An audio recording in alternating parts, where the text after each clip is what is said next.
Kabanata 601 hanggang 610. Ang nangungunang 10 kalahok ng Xuanyuan Huoy ay napili sa pagkakataong ito. Sa top 10, may 3 kakilala talaga si Chen Lei. Ang 3 ito ay sina Bai Minman, Lei Yu at Nie Chenran. Silang 3 ay hindi nakilahok sa pagpili ng mga fairy seedlings, ngunit lumahok sa Xuanyuan Huoy, duel, at sa wakas, winalis ang lahat ng mga henyo at nakapasok sa nangungunang 10. Sa laban na ito, Bai Minman, Thunderstorm, o Nie Chenran, nakaipon sila ng napakalaking momentum. Hindi ito nakakagulat. Ang hitsura ng 3 babae ay masasabing lahat bilang mga bansa at lungsod, at ang kanilang lakas ay bihira din sa mundo, at sila ay tinatawag na 3 diyosa. Maging ang ilang taong humahanga kina Bai Minman, Nie Chenran, at Lei Yu ay kusang bumuo ng isang Diyos ang bantay, na may layuning protektahan ang diyosa. Ang malalaki o maliliit na pangalan ng 3 babaeng ito ay nagulat pa sa mga naunang nakatatanda ng Xuanming Academy. Nang makita ng mga nakatatanda ang hitsura ng 3 babae, nagulat din sila, at ang dami pang ang nakatatanda. Upang masaksihan ang totoong mukha ng 3 babae, hindi siya nagdalawang isip na ihinto ang pagsasanay sa paglilinang at tapusin ang pag-urong, para lang makita kung totoo ang 3 diyosa at ang mga sabi-sabi. Sa ngayon, sa buong Xuanming Academy, masasabing iba't ibang alamat tungkol sa 3 diyosa ang kumakalat sa lahat ng dako, at sila ay naging kakaibang tanawin ng Xuanming Academy. Ang sinumang maaaring maging disipulo ng Xuanming Academy ay hindi isang talentadong tao, na may walang katulad na tiwala sa kanyang kapanganakan, hitsura at talento. Ang mga kabataang ito ay direktang hinabol ang 3 diyosa. Kaya lang, walang magtagumpay, maging mga alagad ng banal na lupain, banal na dinastiya, o walang kamatayang sekta. Maging ang mga nakatatanda sa unang taon ng high school ay kumilos na rin. Sa kasamaang palad, walang nagtagumpay sa pakikipag-date sa diyosa, at lahat sila ay nauwi sa kabiguan. Higit pa rito, mas kaakit-akit ang 3 diyosa. Hindi mabilang na mga tao ang gumamit ng lahat ng uri ng kakaibang pamamaraan upang mapanalunan ang kagandahan ng isang ngiti. Gayunpaman, hanggang ngayon ay wala pa ring gumagana.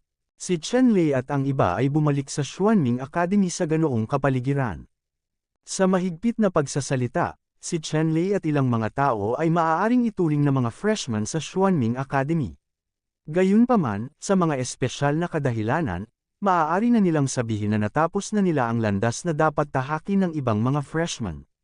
Ngayon si Chen Lei, Kung Zuan, Ao Yu, Huang Wen, Kong Xiaochen at ilang tao ay maaaring direktang magtapos sa Xuanming Academy. Gayunpaman, pagkatapos pumasok ni Chen Lei at ng iba pa sa Xuanming Academy, sa totoo lang, hindi pa nila nararanasan ang mga tanawin ng Xuanming Academy, at kahit na ang mga silid-aralan ng Xuanming Academy ay hindi pa nabisita. Sa pagkakataong ito, bumalik sila mula sa labas ng lugar at pinalaki sila sa cultivation. Bukod sa pagsali sa cultivation training, nais din nilang bisitahin ang pinakatanyag na unibersidad sa kontinente ng Xuanyuan upang pahalagahan ang pamana ng kultura at magagandang tanawin. Sa sandaling bumalik si Chen Lei sa Xuanming Academy, narinig niya ang alamat tungkol sa 3 diyosa sa unang pagkakataon, at bahagyang ngumiti. Hindi niya inaasahan na sa loob lamang ng ilang buwan, magkakaroon ng ganoong pangalan ang 3 prinsesa sa Xuanming Academy, galit. Sina Chen Lei, Kung Zuan, Kong Xiaochen, Huang Wen, at Ao Yu, magkasama, ay mabilis na nakahanap ng isang tao upang malaman kung saan nakatira si Bai Minman, at pagkatapos ay naglakad patungo sa bahay ng 3. Nakatira sa isang kuweba sina Nie Chenran, Bai Minman at Lei Yu. Napakadaling mahanap ang mga ito. Kabilang sila sa mga lugar na may pinakamataas na antas sa student area. Mayaman ang kapaligiran at kalmado ang kapaligiran, napakaangkop para sa pagsasanay sa paglilinang.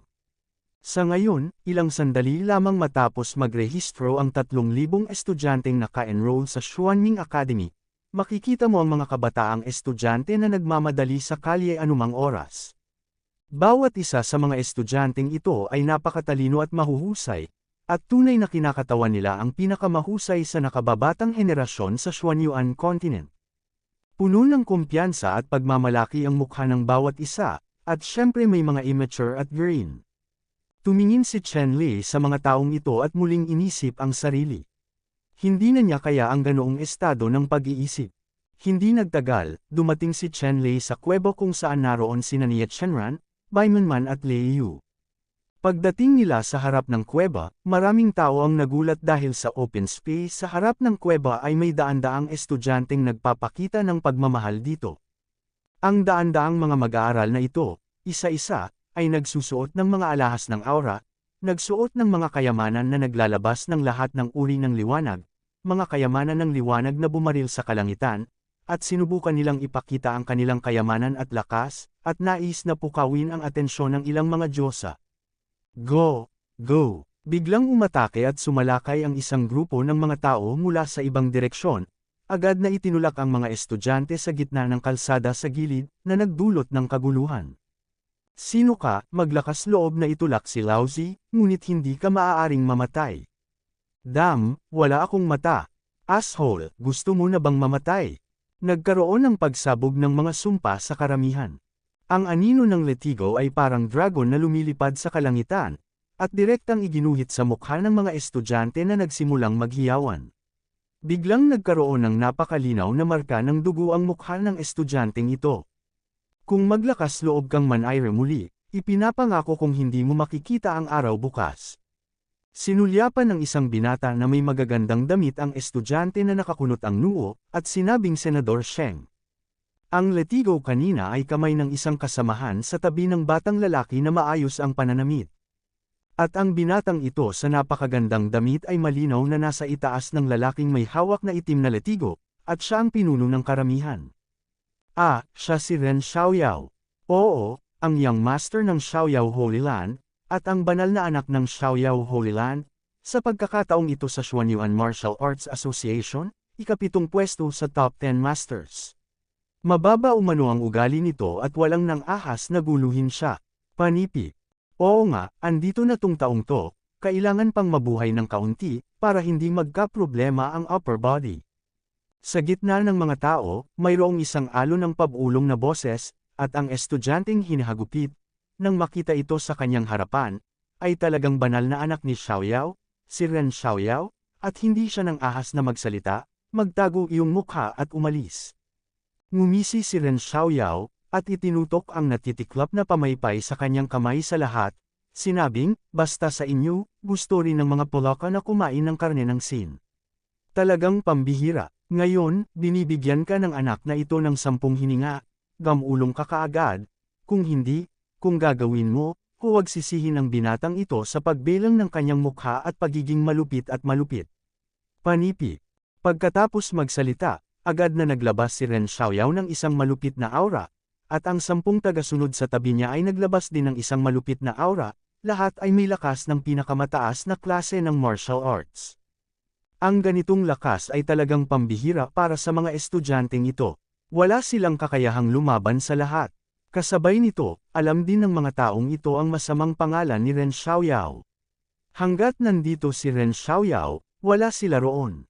Anumang pagkakataon. Sa makatuwid, ang mga mag-aaral na dumating upang ipakita ang kanilang pagmamahal sa 3 diyosa na ito, sa ilalim ng maalay na ugali ni Ren Xiaoyao, ay hindi nang ahas na magsalita pa, at lahat ay umalis sa kawalan ng pag-asa. Tiningnan ni Ren Xiaoyao ang lahat ng masama at ngumuso. Isang bangkos ng basura, hindi na itago ng kanyang boses ang kahit kititing na pagtatago. Halos nasa harap ito ng lahat. Narinig ito ng lahat, ngunit walang nang ahas na pabulaanan ito. Nang makaalis na ang karamihan sa mga tao, sa harap ng clearing na ito, 5 tao na lang ang natitira, si Chen Lei, ngunit hindi sila kumikibo, mukhang napakabigla. Kabanata 602. Sinulyapan ni Ren Xiaoyao si Chen Lei at ilang tao, kumislap ang mga mata nito, at naglakad patungo sa kanila, diretsyong nakatingin kay Kung Suan nang hindi kumukurap. Kung ikukumpara kina Nie Chenran, Bai Manman, at Lei Yu, ang pagganap ni Kung Suan ay mas kahanga-hanga. Si Kung Suan lang ang nasa mata ni Ren Xiaoyao sa ngayon. Pwede na kayong pumunta. Natural na alam ng ilang opisyal sa tabi ni Ren Xiaoyao kung ano ang karakter ni Ren Xiaoyao. Nang makakita sila ng magagandang babae, sila ang hindi makagalaw. Ngayong isang malaeng kantong dilag ang nasa harapan niya, paano pa rin ilalagay ni Ren Xiaoyao si Chen Lei at ang iba pa sa kanyang mga mata? Kaya naman, ang ilan sa kanyang mga tagasunod, isa-isa, ay alam ang kagustuhan ng kanilang amo at gustong paalisin si Chen Lei at ang iba pa. Kung tungkol sa mga kaakit-akit at kaakit-akit na dilag, syempre ang Panginoon na nakatira sa kanila ay nakakaramdam ng saya. Tumingin si Ren Xiaoyao kay Kung Zuan, hinawakan ang nakatutok na baba ni Kung Zuan gamit ang kanyang malaking kamay, at iniunat ang kanyang kamay habang sinasabi, "Halika, munting dilag, itaas mo ang iyong ulo, hayaan mong makita ko ng malinaw si Tito." Biglang, malinaw na narinig ng lahat ang malulutong na tunog ng mga bali ng buto, at ilang sandali, umalangaw sa hangin ang mga hiyawan ni Ren Xiaoyao na parang pumapatay ng mga baboy. Munting puta, maglakas loob na kumilos laban sa akin, dapat kong ipaalam sa iyo ang mga kahihinatnan ng pagkagalit sa akin. Sa sandaling ito, ang braso ni Ren Xiaoyao ay nakaunat patungo kay Kung Zuan, na nagpapakita ng kakaibang anggulo at nakalaylay pababa. Halatang sira at hindi ko alam kung magkano ang nasira. Sa sandaling ito, naging kulay atay ng baboy ang mukha ni Ren Xiaoyao, at itinuro ng kabilang daliri si Kung Zuan at nagmura. Naging malamig ang ekspresyon ni Kung Zuan, at isang sinag ng liwanag ang kumislap, at ang kabilang kamay ni Ren Xiaoyao ay naputol din sa isang iglap. Si Ren Xiaoyao ay namamaos dahil sa pananakit ng lalamunan, at hindi naiwasang sumipsip ng malamig na hangin. Hindi niya inaasahan na gagawa si Kung Zuan ng ganoong kalupit at malupit na pagbaril.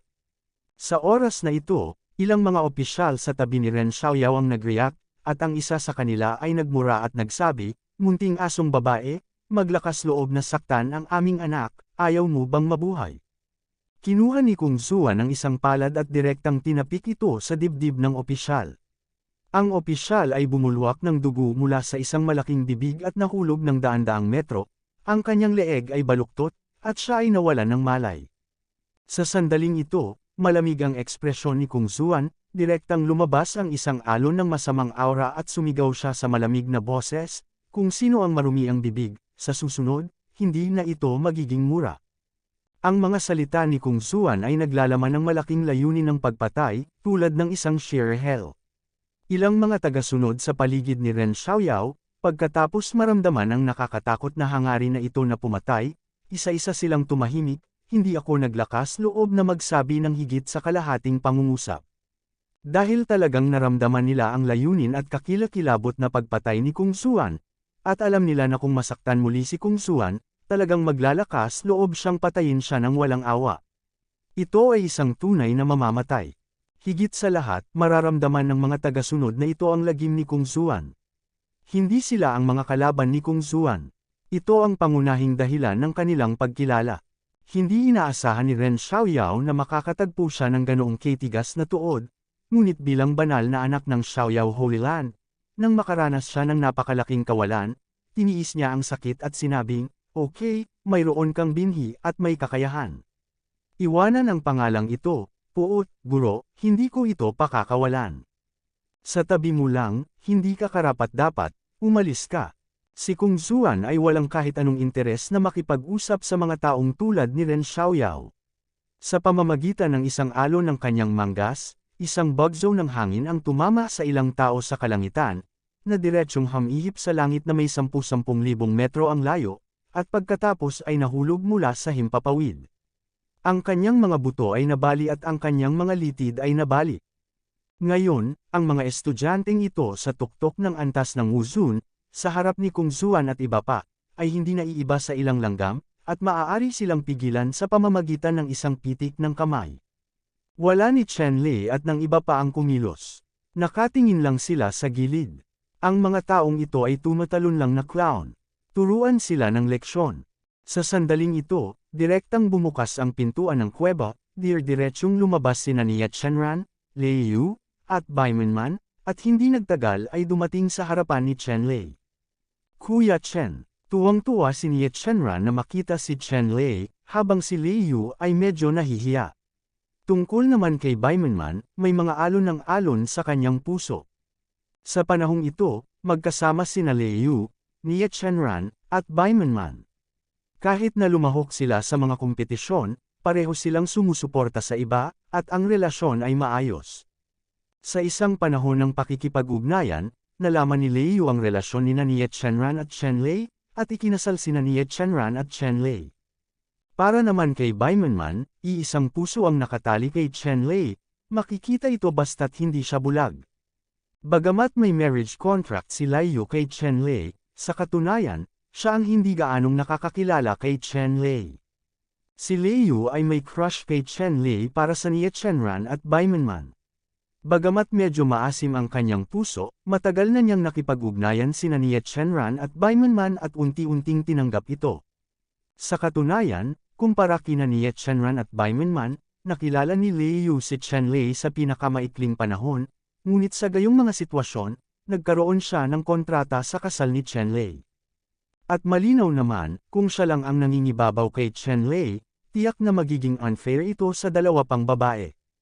Bukod dito, hindi nakakagulat para sa malakas na magkaroon ng maraming asawa sa mga pamilya ng Thunderstorm, at maging sa buong Xuanyuan continent. Sa halip, mayroon lamang silang isang babae, na pagtatawanan ng mga tao. Kaya, kahit na may kontrata sa kasal sina Liu at Chen Lei, hindi nila masyadong inabala ang ibang mga babae ni Chen Lei. Baimanman o Nie Chenran, pareho silang mailalarawan bilang kakaibang mga babae na wala sa mundong ito. Kasama si Liu, pareho sila ng ugali at naging pinakamalapit silang magkakapatid. Sa oras na ito, nakita ng tatlong babae si Chen Lei. Kahit na medyo nakakahiya, malinaw na walang mga salungatan at contradiction na inaasahan ni Chen Lei, at ang antas ng pagkakasundo ay lampas sa kanyang imahinasyon. Nang makita ito ni Chen Lei, nakahinga siya ng maluwag. Kung ang tatlong babae ay talagang nagkaroon ng lahat ng uri ng mga salungatan dahil sa kanya, hindi magiging komportable para sa kanya na mapagitna. Ngayon ay tila hindi naman ganoon kalala ang sitwasyon. Sina Chen Lei, Nie Chenran at ang iba pa ay nagchat para sa ilang salita. Pagkatapos ay pumasok sila sa kuweba ni Nie Chenran at ng iba pa upang talakayin ng detalyado. Matapos makapasok si Chen Lei at ang iba pa sa cave mansion ni Nie Chenran, ilang mga disipulo mula sa Profound League Academy ang lumitaw mula sa lahat ng direksyon. Ang mga estudyanteng ito, dahil natatakot sila kay Ren Xiaoyao, ay kailangang umalis sa open space sa harap ng kuweba, ngunit hindi sila nakalayo, ngunit nagtago sa gilid, gustong makita kung magtatagumpay si Ren Xiaoyao. Ngunit ang hindi ko inaasahan ay talagang nagdusa si Ren Xiaoyao ng napakalaking kawalan, at sinira ng isang maganda, ngunit bata, at napakabata na babae. Ang mas ikinagulat nila ay pamilyar ang tatlong diyosa sa hitsura ng isa sa kanila. Maaari pa nga silang ilarawan bilang mapagmahal. Saan nanggaling ang 5 taong ito? Para sa isang oras, ang mga pagkakakilanlan ni Chen Lei at ng iba pa ay tila natatakpan ng isang layer ng misteryo, at maraming mga estudyante ang nagtanong tungkol sa kanila. Kabanata 603. Hindi ibinunyag ang mga pagkakakilanlan ni Chen Lei at ng iba pa. Gayunpaman, hindi ito nangangahulugan na walang nakakita sa ilang Chen Lei kahit ilan sa 5 bayani sa mundo ay nakakita na kina Chen Lei at Kung Xuan, ngunit hindi nila lubos na kilala si Chen Lei at ang iba pa. Nang si Chen Lei at ang iba pa ay nagkukwento ng nakaraan kasama si Nie Chenran at ang iba pa, si Ren Xiaoyao ay dumating sa isang talon sa kailaliman ng Xuanming Academy na may masamang ekspresyon.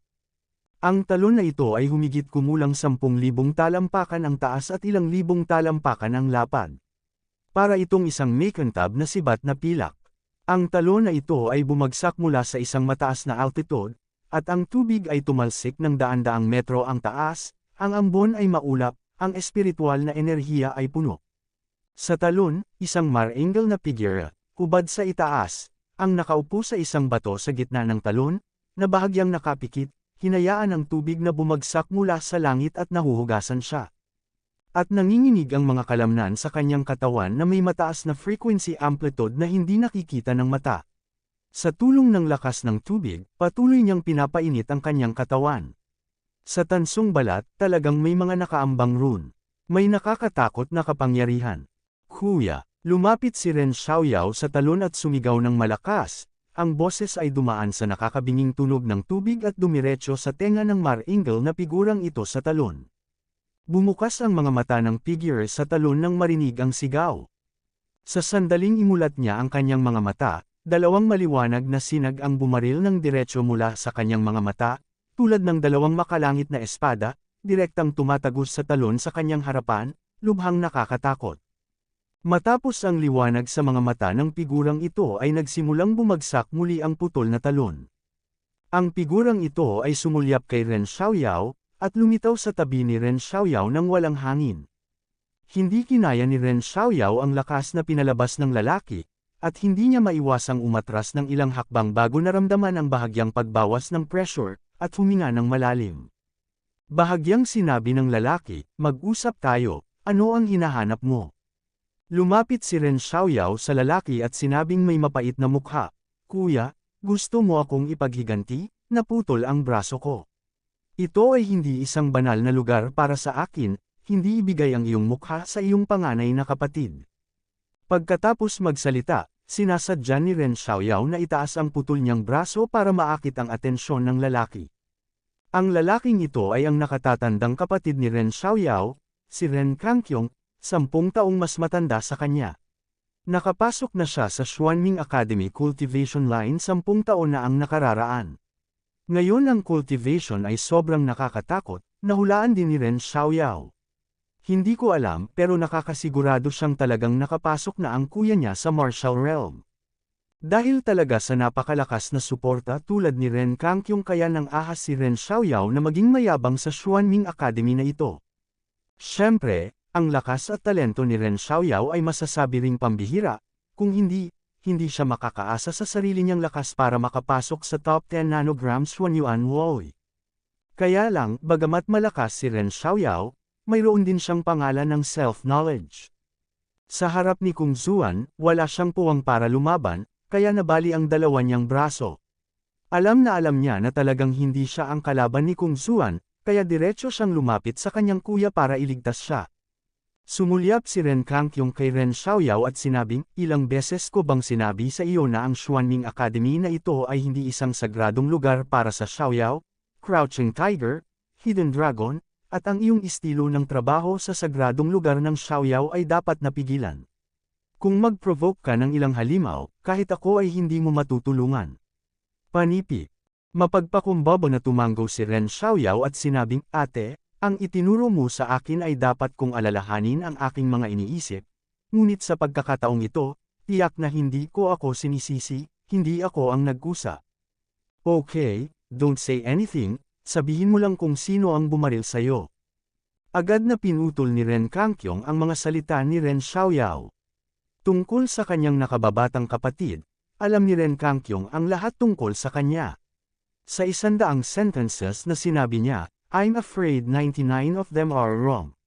Sa makatuwid, huwag payagan ang anumang kalokohan mula kay Xiaoyao. Sa sandaling marinig ni Ren Xiaoyao ang mga salita ng panganay na kapatid, siya ay masaya, at alam niyang tapos na ito. Kilalang-kilala din niya ang kanyang panganay na kapatid. Ang kanyang kuya ay malamig at mainit, lalo na mahal siya. Kung may humipos sa kanyang daliri, ang kanyang kuya ay maaaring magtrabaho ng husto sa iba. Kuya, sa pagkakataong ito, siya ay isang babae na hindi masyadong matanda, ngunit siya ay malakas at pervert. Naghanap ako ng makakatingin sa kanya. Pas tayo ngayon. Maingat na sabi ni Ren Xiaoyao. Babae, bahagyang kumunat ang noo ni Ren Kangqiong. Kuya, huwag mo siyang tingnang babae, malakas talaga siya, baka nasa martial saint realm din. Tiningnan ni Ren Xiaoyao ang ekspresyon ng kanyang kuya, ngunit hindi niya mahulaan kung ano ang iniisip ng kanyang kuya. Ang sariling prinsipyo ng kanyang kuya ay hindi siya gagawa ng kahit ano sa isang babae. Gayunpaman, alam din ni Ren Xiaoyao na ang kanyang panganay na kapatid ay masasabing isang ganap na baliw na lumalaban. Kapag narinig niya ang tungkol sa kung saan mayroong isang makapangyarihang master, tiyak na pupunta siya upang matuto mula sa kanya. Kaya naman, sinubukan ni Ren Xiaoyao ang kanyang makakaya upang palakihin ang lakas ni Kung Zuan. Talagang napakalakas. Palaging nararamdaman ni Ren Kangqiong na sa mga salita ni Ren Xiaoyao, marami pa ring tubig. Nangangako ako sa aking pagkatao. Mataimtim na sabi ni Ren Xiaoyao. Hindi ba't pareho iyon ng walang garantiya? Mataimtim na sinabi ni Ren Kangqiong, kilalang kilala niya ang sarili niyang kapatid kaya wala man lang siyang personalidad. Naramdaman lang ni Ren Xiaoyao na siya ay nasaktan ng 10,000 puntos, at sinabi na may mapait na mukha, "Ate, napaka-insecure mo ba sa aking nakababatang kapatid?" Sa pagkakataong ito ay totoo ang sinabi ko, kaya sabihing kinansela ito ng isang tao, at hindi ko alam kung paano kumilos ang kabilang partido. Panipi. Tumango si Ren Kangkyong. Kung iyon ang kaso, kung gayon ang kanyang kapatid ay talagang naging isang nakakatakot na karakter. Ang kanyang nakababatang kapatid na lalaki, bagaman ang kanyang karakter ay hindi masyadong maganda, ngunit ang kanyang talento ay bihira sa mundo, kahit nasa usapin ng talento, siya ay bahagyang mahina kaysa sa kanyang sariling kapatid, at ngayon siya ay pinuno ng martial arts, hindi talaga makita kung paano gumagalaw ang kalaban, at ang mga powerhouse lang ng martial saint level ang makakaabot sa ganoong level. Sige, sasamahan kita saglit pero ito na rin ang huling pagkakataon. Sa Xuanming Academy na ito, naayos mo na ang ilan sa mga mabahong problema mo para sa akin, kung hindi, kung talagang mahihirapan ka, hindi ko para iligtas ka. Panipi. Tumango si Ren Xiaoyao, ngunit hindi isinasapuso ang mga salita ni Ren Kangkyong. Nang makita ang ekspresyon ni Ren Xiaoyao, alam ni Ren Kangkyong na sinabi niya ito at sinabi ito ng walang dahilan. Palihim siyang napabuntong hininga, at malas siya kahit na may kapatid siya, kaya kailangan niya itong alagaan at alagaan, ako ti. Hindi nagtagal, isang tagasunod ang dumating sa gilid ni Ren Xiaoyao, mamulong ng ilang salita kay Ren Xiaoyao, ang mukha ni Ren Xiaoyao ay agad na naging pangit. Kabanata 604. Ang balitang nakuha ni Ren Xiaoyao mula sa mga tagasunod na ito ay natural tungkol kay Nie Shenran at sa iba pang tatlong diyosa. Ang tatlong diyosa ay talagang napakalapit sa isang lalaki, at pinayagan ng lalaking ito na makapasok sa kanilang kuweba. Alam mo, bago ito, wala pang ganyan. Itinuring ni Ren Xiaoyao ang tatlo ni Nie Shenran bilang kanyang sariling pagbabawal, at hindi sila maaaring hawakan ng sinuman. Ngayon, nang mabalitaan kung may pumasok na lalaki sa yungib ng tatlong diyosa, puno ng matinding galit ang mukha niya. Kung sino ka man, dapat kong pagsisihan ang pagdating mo sa mundong ito. Isang mahinang ungol ang pinakawalan ni Ren Xiaoyao, isang bakas ng pagpatay na hangarin sa kanyang puso. Natural na naramdaman ni Ren Kangkyong ang layunin ng pagpatay sa kanyang kapatid, at hindi niya maiwasang umiling. Gayunpaman, hindi niya ito pinagbawalan. Sa paglipas ng mga taon, napakalinaw niya tungkol sa kanyang kapatid, at siya ay kung talagang may nag-provoke sa kanyang kapatid na magalit, hindi niya iniisip na mapunta sa kabilang panig.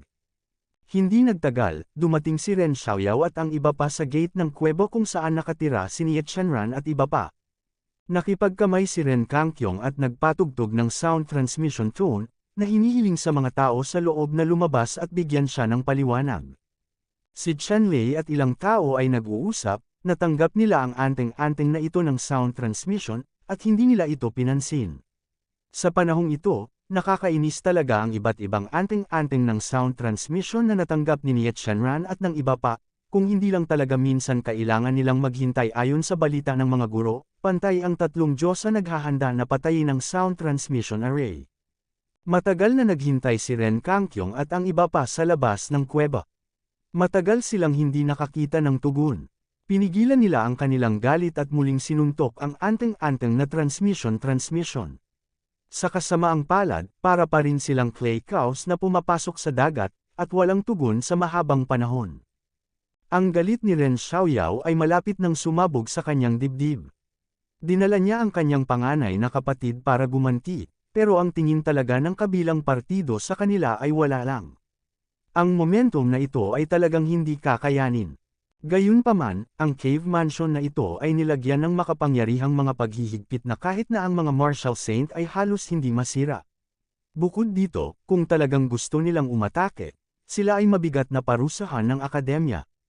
Ang gayong parusa ay hindi man lang makakayanan ni Ren Kangkyong. Sa makatuwid, kahit na ang hininga ay ipanganak na muli, sina Ren Xiaoyao at Ren Kangkyong ay maaari lamang magtiis ng tahimik.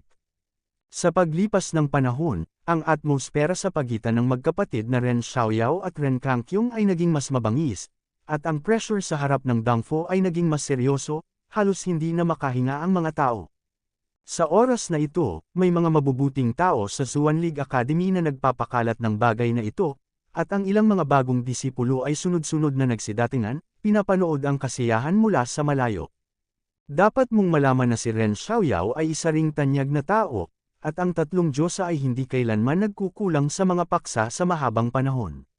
Sa oras na ito, dinala ni Ren Xiaoyao ang kanyang panganay na kapatid upang ipaghiganti siya. Ang ganitong bagay ay agad na nagdulot ng malaking sensasyon. Si Ren Kangqiong ay isa ring tanyag na tao. Sa mga alagad ng nakaraang sesyon, kilala siya bilang isa sa nangungunang 10 makalangit na hari. Isa rin siya sa nangungunang 10 buhay sa huling Xuanyuan Woi. Ngayon na siya ay nasa Xuanming Academy ay mayroon ding malaking impluwensya.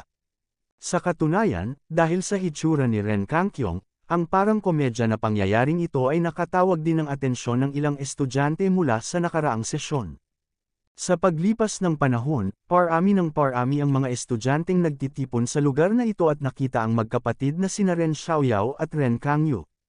Gayunpaman, ang dalawang magkapatid ay nakaramdam ng matinding panlulumo sa sandaling ito. Si Nia Chenran at ang iba ay hindi pa tumutugon hanggang ngayon, at ang dalawang magkapatid ay mayroon ding ilang mga tagasunod, na nakaupo na naka-cross-legged sa harap ng tatlong Diyosa, ang isang nakaupo ay dalawa para sa mga oras, ito ay parang tanga. Lalo na sa titig ng lahat, naramdaman ni Ren Xiaoyao na nawala ang kanyang mukha, at lumalim ang kanyang puot sa tatlong Diyosa at kay Chenlei at iba pa.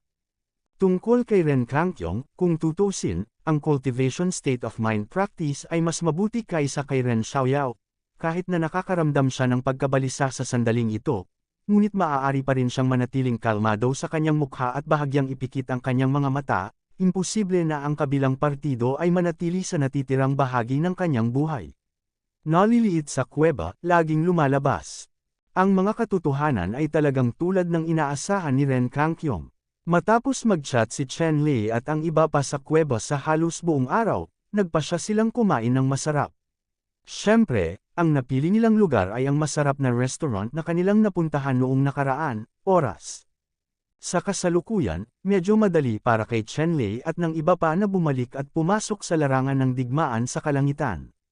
Sa panahong ito, nagpasya din si Chenlei na magtipon kasama ang kanyang mga magulang, nakababatang kapatid, kamag-anak at kaibigan, sa halip na gugulin ang lahat ng kanyang oras sa paggawa ng mga pagsasanay sa paglilinang. Pagkatapos ng lahat, ang pagsasanay sa paglilinang ay dapat magbayad ng pansin sa isang paraan, relaxation. Ilang oras na ang nakalipas ay nagsasanay sila ng cultivation, ang ilan sa mga ito ay masyadong mabangis, at ngayon, para lang makapagpahinga. Ngayon, sa Xuanming Academy, walang mga kursong nasimulan. Si Nia Chenran at ang iba ay medyo relaxed at libre.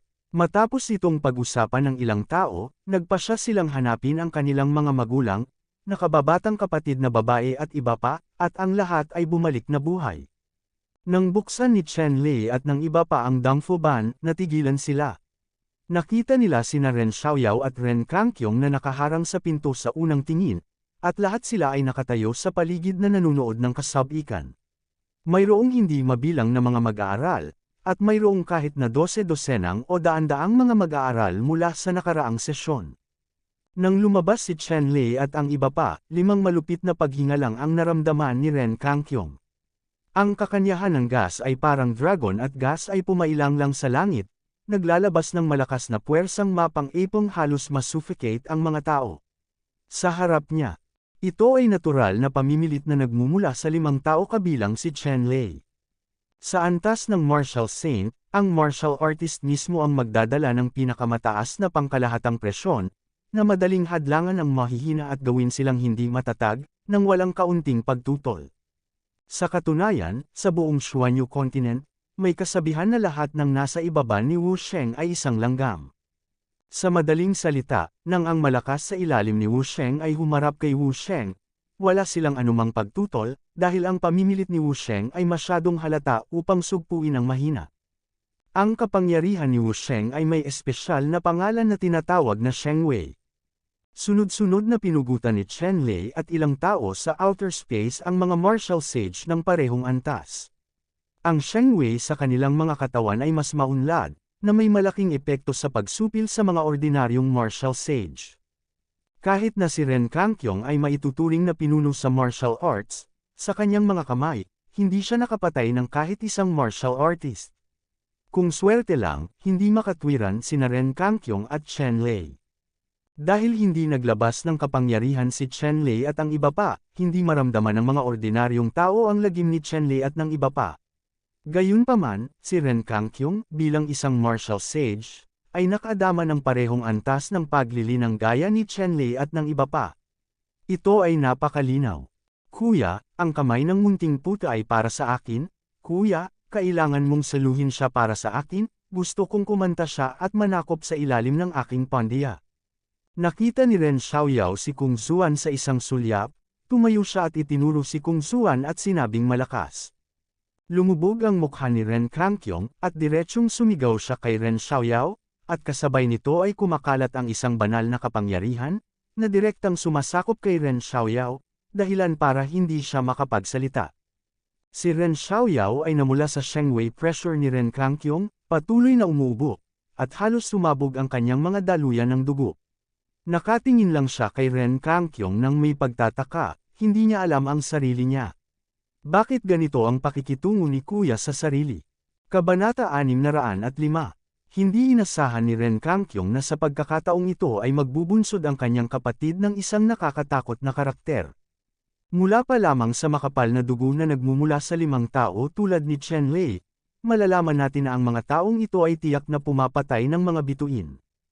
Mula sa liwanag ng dugo at banal na kapangyarihan na hindi sinasadyang lumabas mula sa katawan ng kalaban, nakita ni Ren Kangkyong na ang kalaban ay nakapatay ng hindi bababa sa 10 martial arts level expert.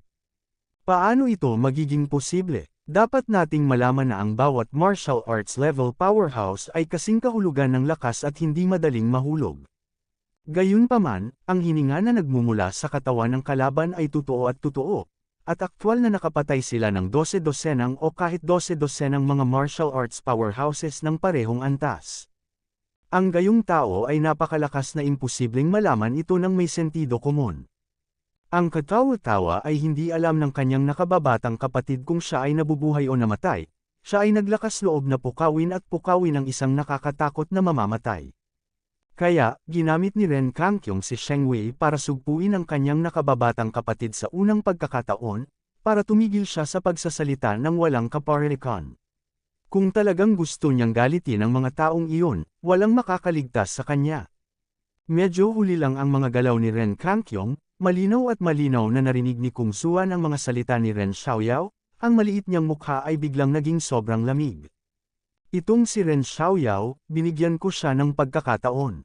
Hindi ko alam kung paano ito pahalagahan. Naglakas loob akong akayin ng isang tao na humanap ng lugar at magsabi ng maruruming salita sa harap niya. This time, hindi ko na siya bibigyan. Hindi siya pinangalanang kung para sa isang hindi malilimutang aral. Sa sandaling ito, galit na galit si Kung Zuan.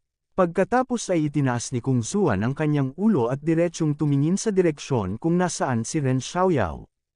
Ang puso ni Ren Kangkyong ay masikip, ang lihim na landas ay hindi maganda, kung ano ang sinabi ng kanyang kapatid na ngayon, kung sinabi niya sa isang mahinang babae na may paglilinang, kung gayon ay walang problema, ngunit ang kabilang partido ay ang nagparamdam sa kanya, na bigla ang malakas na martial artist. Hindi dapat ikahiya si Wu Sheng. Ang sinabi ay labis na labis para sa isang Wu Sheng, at sapat na para itong Wu Sheng na ito ay magkaroon ng dahilan upang kumilos. Bagamat sinasabing may panuntunan sa Xuanming Academy na hindi ninyo dapat saktan ang isa't isa, bully, o panggagahasa, at iba pa, ngunit ang panuntunang ito ay hindi masyadong nagbubuklod para sa mga estudyante ng antas ng Wu Sheng. Bukod dito, kung ang kanyang nakababatang kapatid na lalaki ang nagkusa na mag-provoke, kung gayon ang kabilang partido ay may higit na dahilan upang kumilos. Sa pagkakataong ito, natatakot ako na hindi ito mabubunyag ng ganoon kadali. Ang mga disipulong nanunood ng labanan sa paligid, kasama sa kanila ang mga estudyante mula sa nakaraang session, ang ilan sa kanila ay nakalusot sa martial realm, at syempre naramdaman nila ang lakas ni Chen Lei at ng iba pa sa unang pagkakataon, ang lakas ay walang tsansa na manalo. Para sa isang malakas na tao, huli na ang lahat para lumayo.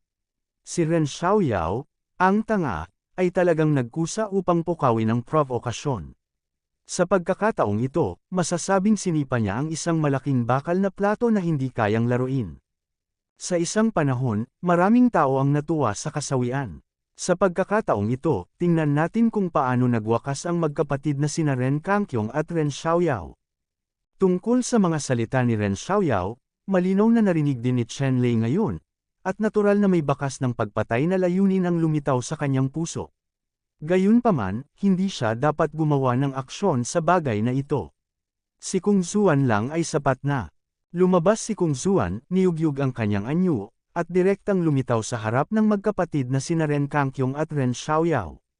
Nang makita ang nakamamatay na mga mata ni Kung Zuan, nakaramdam si Ren Kangkyong ng matinding panggigipit, ngunit pilit pa rin siyang tumayo at huminto sa harap ng kanyang kapatid. Itong babaeng ito, kasalanan ng kapatid ko ang nangyari kanina. Sana ay matingnan ng babaeng iyon ang mukha ng ating blissful Pure Land at palayain siya. Hihingi ako ng tawad sa babaeng iyon para sa kanya. Ano sa tingin mo? Sa harap ni Kung Zuan, si Ren Kangkyong ay hindi nang ahas na maging mapangahas. Iyon ay dahil ang hininga na ibinubuhos ng kabilang partido ay masyadong malakas, at si Ren Kangkyong ay walang tiwala na matalo siya. Higit pa rito, sa mga salita ni Ren Kangkyong, ipinakita rin niya ang kanyang pagkakakilanlan bilang Xiaoyao Holy Land. Ang Xiaoyao Holy Land, kabilang sa mga banal na lugar ng sangkatauhan, ay maaari ding ituring bilang isang napakalaking kapangyarihan, isang ordinaryong kapangyarihan, mapilit, never dare to provoke. Gayunpaman, ang pangkalahatang lakas na ito ay malinaw na hindi kasama ang makulay na peacock line kung nasaan si Kung Zuan. Ang makulay na linya ng pabo rail sa angkan ng halimaw ay maaaring magranggo sa nangungunang tatlong kabilang sa angkan ng halimaw, nang walang takot sa anumang impluwensya o banta. Malamig na ngumiti si Kung Zuan at sinabi, maraming beses na itong naging mayabang sa harap ko. Bumitaw na ako, pero hindi ko inaasahan na magsisi at magalit ulit. Sa pagkakataong ito, kailangan niyang pagbayaran ang kanyang mga aksyon. Panipi. Magkano ang halaga? Tanong ni Ren Kangkyong, kung ito ay isang kagandahang loob at isang paghingi ng tawad upang ihayag ang bagay na ito, kung gayon ay tiyak na hindi siya patutol na hayaan si Ren Xiaoyao na aminin ang kanyang pagkakamali. Sirain ang paglilinang, putulin ito sa basura. Ang malamig na mga salita ni Kung Zuan ay nagpalamig sa puso ni Ren Kangkyong ng ilang sandali, at ang presyo ay masyadong mataas para tanggapin niya. Itong diwata, masyadong mahal ang presyo, hindi pananagutan ito ng kapatid ko. Sabi ni Ren Kangkyong kay Kung Zuan. Malamig na muling ngumiti si Kung Zuan, at sinabing, hindi ito krimen. Kung ang kakayahan ko ay hindi kasing husay ng iba at mahulog sa kamay ng iyong kapatid, ano ang mangyayari sa iyo? Naisip mo na ba? Ang isang pangungusap ay maaaring magpatahimik sa langit ng mahabang panahon. Paanong hindi alam ni Ren Kangkyong ang ugali ng kanyang kapatid? Libu-libong kabataang babae ang sinira ng kanyang kapatid sa paglipas ng mga taon. Ang malungkot na sinapit ng bata at magandang babaeng ito, maging si Ren Kangkyong ay naalala, hindi ako makatayo. Pagkatapos ng lahat, si Ren Xiaoyao ay ang kanyang nakababatang kapatid, at imposible para sa kanya na makita ang kanyang disipulo na inalis sa pamamagitan ng paglilinang. Itong diwata, hindi ko alam kung paano ka mawawalan ng galit. Handa akong magbayad ng anumang halaga para sa banal na lupain. Muling binigyang diin ni Ren Kangkyong ang kanyang pagkakakilanlan bilang sagradong lugar ng Xingyao, at hiniling kay Kung Zuan na umatras. Tumangging sumuko si Kung Zuan at sinabing, walang pagkukulang ang babaeng ito. Ang sinumang dumating ngayon ay hindi makapagliligtas sa taong ito, ako ang nagpasya. Matapos marinig ang mga salita ni Kung Zuan, naging malamig ang ekspresyon ni Ren Kangkyong, at sinabing, ang diwatang ito, nagpakita ako ng matinding katapatan.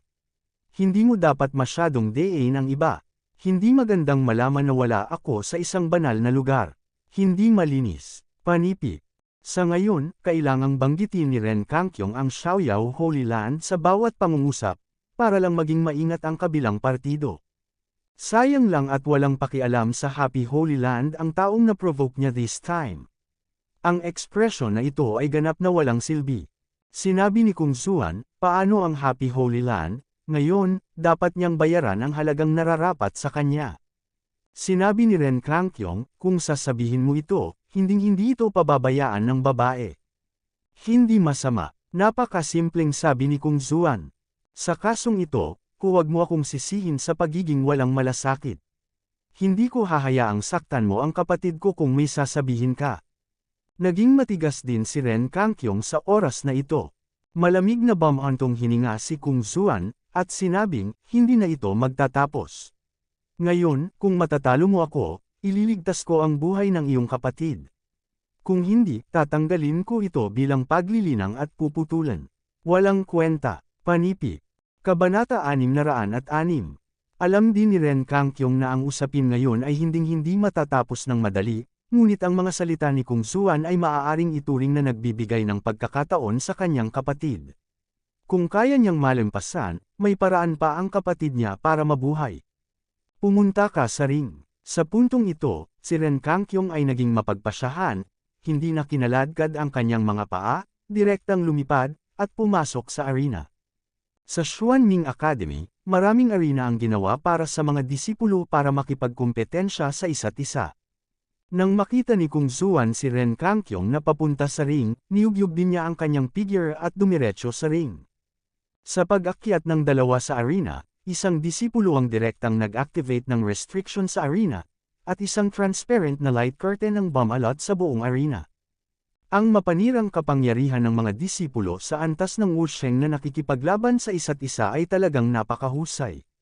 Kung walang ring restriction, natatakot ako na baka masira ang buong academy. Malinaw, hindi ito pinahihintulutan ng akademya. Tumigil sina Ren Kangkyong at Kung Zuan, ang momentum sa kanilang mga katawan ay nagtutugma sa isa't isa, at sila ay napukaw ng sabay. Kaya lang, halatang mas mahina ang momentum ni Ren Kangkyong kaysa kay Kung Zuan. Pagkatapos ng lahat, ang labanan na naranasan ni Kung Zuan ay hindi isang bagay na maiisip ni Ren Kangkyong. Gayunpaman, si Ren Kangkyong ay talagang isang henyo sa banal na lugar ng Xiaoyao, hindi walang kabuluhan. Kahit na kung ikukumpara kay Kung Zuan sa lakas, ito ay mas mahina, ngunit hindi masyadong naiiba, lalo na ang kanyang kalooban ay napakalakas, at siya ay itinuturing na isang taong may determinasyon, kaya ang kanyang sariling kapangyarihan sa pakikipaglaban ay hindi masyadong apektado. Tingnan mo ang espada. Sa sandaling ito, walang masabi sa kanilang dalawa na direktang ginalaw ni Ren Kangkyong ang kanyang kamay, na hamampas kay Kung Zuan gamit ang isang espada. Ang espada sa kamay ni Ren Kangkyong ay isang mahabang espada na may light cyan body, na napapalibutan ng mahinang cyan light, at ang talas nito ay walang cap-oras. Ang espadang ito, na tinatawag na Heavenly Sword, ay isang kayamanan sa Holy Land ng Xiaoyao. Ang pangalang Ren Kangkyong ay kinuha mula sa espadang ito. Sa sandaling isinilang si Ren Kangkyong, ang espada ay sumigaw sa loob ng 3 araw, na naging dahilan upang manginig ang buong Xiaoyao Holy Land. Sa makatuwid, ang espadang ito ay direktang ibinigay kay Ren Kangkyong, at siya ang may pananagutan sa paggamit nito. Ang espadang ito ay talagang isang 9th Order Treasure Soldier, ngunit, sa kasalukuyang lakas ni Ren Kangky, maaari lamang nitong gamitin ang 50% ng kapangyarihan ng espadang ito. Siyempre, kahit na 50% lang ng kapangyarihan ng espadang ito, nakakamangha na ito, na may kapangyarihang pumatay ng mga Diyos at makasira ng mga demonyo. At sa pagkakataong ito, sa pagharap sa isang nakakatakot na kaaway tulad ni Kung Zuan, direktang ginamit ni Ren Kangkyong ang espadang ito na hindi basta-basta gagalaw, para lang talunin si Kung Zuan. Ang swordsmanship ni Ren Kangkyong ay natanto din mula sa espadang ito. Ito ay tinatawag na Kangcheng Sword Art. Napansin niya ang kahulugan ng langit ay mataas at malayo, ang layunin ng espada ay mataas at malalim, at hindi mahuhulaan. Ang pangangatawan ni Ren Kangkyong ay halos kapareho ng espadang ito, at napaka-destined din sa set ng espada na ito. Pagkatapos magsanay ng cultivation, mabilis siyang nakapasok sa kaharian. Ngayon, ang set ng Sky Swordsmanship na ito ay ipinapakita sa kanyang mga kamay, na sobra-sobra. Nakita ko lamang ang mga sinag ng matalim na espada na liwanag na siksik na parang ulan, naglalabas ng nakakatakot na kapangyarihan. Ang layunin ng espada ay malungkot at matayog, tulad ng kahulugan ng asul na langit at asul na kalangitan. Ang bawat espada ay madaling maputol ang walang laman, nakakatakot. Sa pagharap sa matalas na liwanag ng espada ni Ren Kangkyong, hindi umiwas si Kung Zuan, ibinuka niya ang isang subaw ng 5 elementong espada sa kanyang kamay, at sa isang iglap ang liwanag ng malaking 5 elementong espada ay naging hugis pamaypay, nagwawalis pasulong, hinahayaang tumalikod ang nakakatakot na espada sa langit. Karamihan sa liwanag ay nasira sa isang iglap. Ang bilis kung saan ang dalawa ay lumaban ay napakabilis, tulad ng electric light at flint, at ang figure ay lumakad pataas at pababa sa ring, dalawang malabong anino lamang ang makikita, at ang partikular na relasyon sa pagitan ng dalawa ay hindi makita. Sa itaas ng singsing, may nakakagulat na tunog ng dagandong ng espada, kung gamulong ang kulog sa kalangitan. Ang liwanag ng espada ay tumama sa hadlang na nabuo ng pagbabawal, nagsaboy ng isang malaking bahagi ng matalim na liwanag ng espada, ang namumulaklak na bulaklak na roya ay namumukadkad. Ang mga tao sa paligid ay nanood ng labanan, bawat isa ay may dilat na mga mata, tinitingnang mabuti, ngunit, maliban sa ilang Wusheng-level powerhouses na nakakaunawa sa misteryo, ang ibang mga tao ay halos hindi maintindihan ang dalawa, lumaban. Sa isang iglap, 100 galaw ang lumipas, at sa ring, ang dalawang figure ay biglang nagbago mula sa matinding paggalaw hanggang sa sobrang tahimik. Ang pagbabago sa pagitan ng mga paggalaw na ito ay napakabigla at matalim, na ginagawang hindi komportable ang mga tao. Sa sandaling ito, sina Kung Zuan at Ren Kangkyong ay nakatayo sa tapat ng isa't isa. Pagkaraan ng ilang sandali, biglang lamambot ang katawan ni Ren Kangkyong, kalahating nakaluhod sa singsing, dahan-daw ang lumitaw ang isang sugat, at ang sugat ay naputol sa baluktot ng kanyang binti. Gayunpaman, hindi nagtamo ng anumang pinsala si Kung Zuan, at ang aura ng kanyang buong katawan ay napakabangis pa rin, tulad ng isang matalim na sandata mula sa kaluban nito, na naglalabas ng malakas na kapangyarihan. Dahan-daang tumayo si Ren Kangkyong, at ang sugat sa kanyang binti ay tumigil sa pagdurugo sa ilalim ng kanyang lakas at mabilis siyang gumaling. Masasabi ng isang matalinong tao sa isang sulyap na si Ren Kangkyong ay dahado sa round na ito ng laban. Huminga ng malalim si Ren Kangkyong at sinabing, sa orihinal, natalo ako sa pagkakataong ito, ngunit para sa aking kapatid, kailangan kong magtrabaho ng gusto, bata, nasaktan. Pagkatapos magsalita, lumiit ang ekspresyon ni Ren Kangkyong, at isang maringal at marilag na hininga ang bumangon mula sa kanya kaagad. Pagkatapos, isang maliit na asul na hayop ang sumugod mula kay Ren Kangkyong at sumabit sa itaas ng kanyang ulo. Nakaon. Ang maliit na asul na hayop na ito ay mukhang berdeng toro, ngunit may kaliskis. Ang mga ulap ng asul na ulap ay gamulong sa ilalim ng kanyang mga paa, at ang kanyang dalawang matutulis na sungay ay tumusok sa kalangitan, na para bang makagawa sila ng butas sa kalangitan. Sa likod ng hindi mapigil na pag-alog ng buntot ng maliit na hayop na Saiyan, mayroong isang malaking Saiyan bone martilyo na natatakpan ng matutulis na barbs.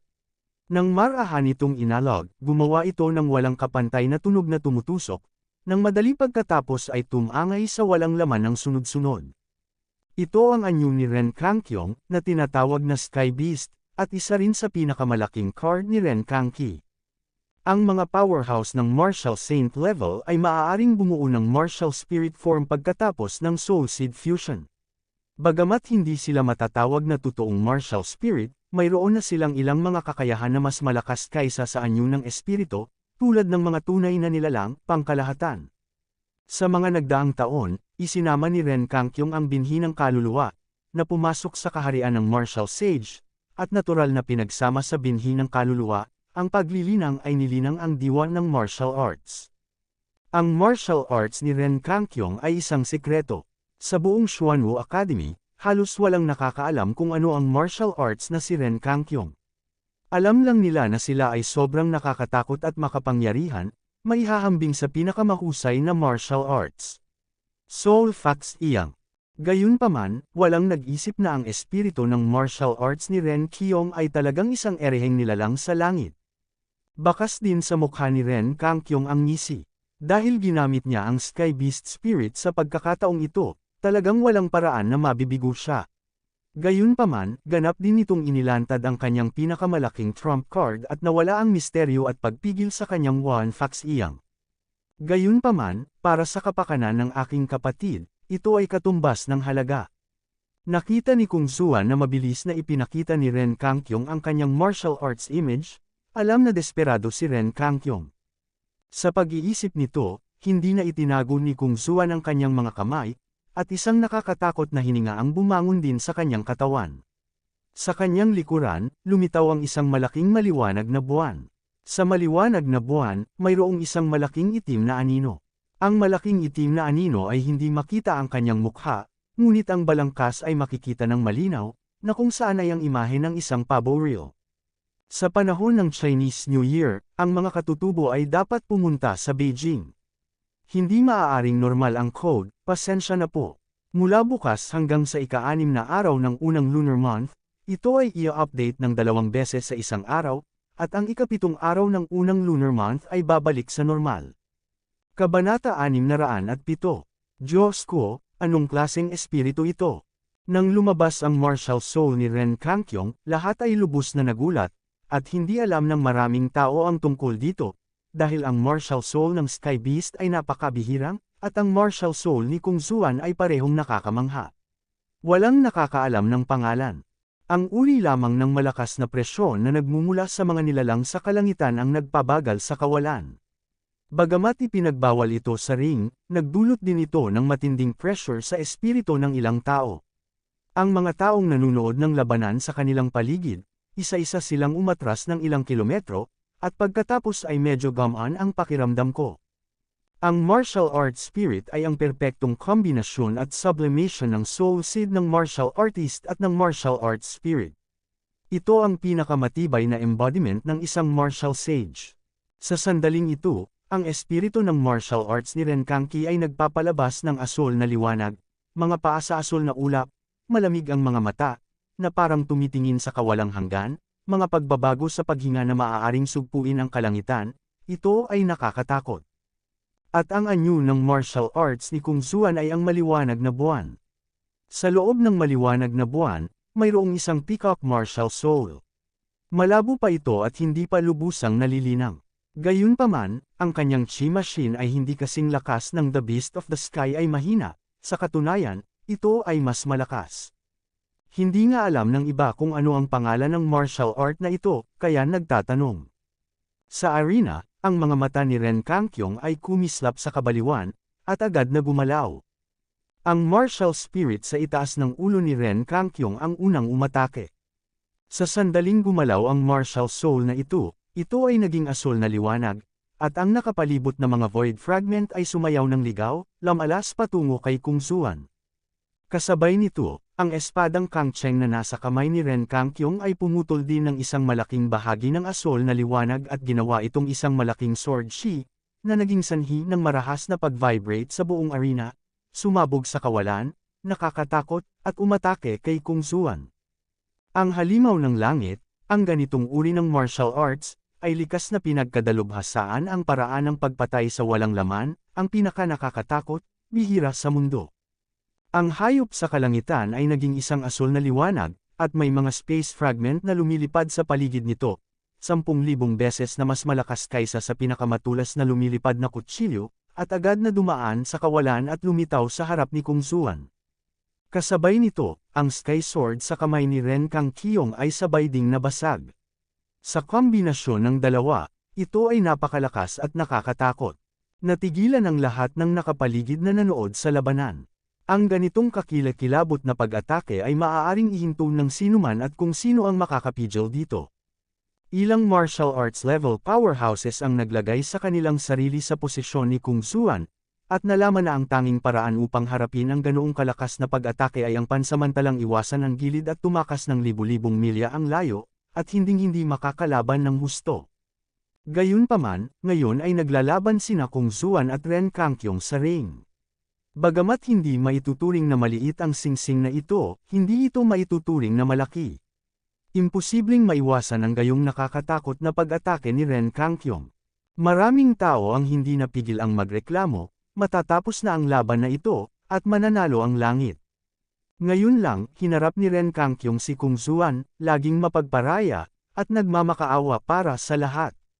Lahat ay minamala si Ren Kangkyong, iniisip na hindi siya karapat-dapat sa kanyang pangalan, ngunit isang kalokohang bag lamang, ngunit ngayon, ang panlilinlang na ito ay inilabas, ang kaisipan ng lahat, nagbago ang lahat, si Ren Kangkyong ay tiyak na isang nakakatakot na figure, walang kasalanan.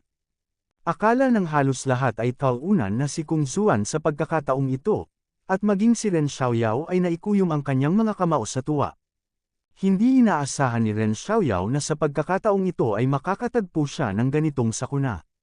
Ang Kung Zuan na ito ay sobrang nakakatakot na ang kanyang panganay na kapatid ay magiging napakaliit at humingi ng awa, na nagpagalit kay Ren Xiaoyao. Gayunpaman, naunawaan din niya na ang Kung Zuan na ito ay talagang nakakatakot, kung hindi ay hindi magiging ganoon ang ugali ng kanyang nakatatandang kapatid. Gayunpaman, ngayon ay iba na.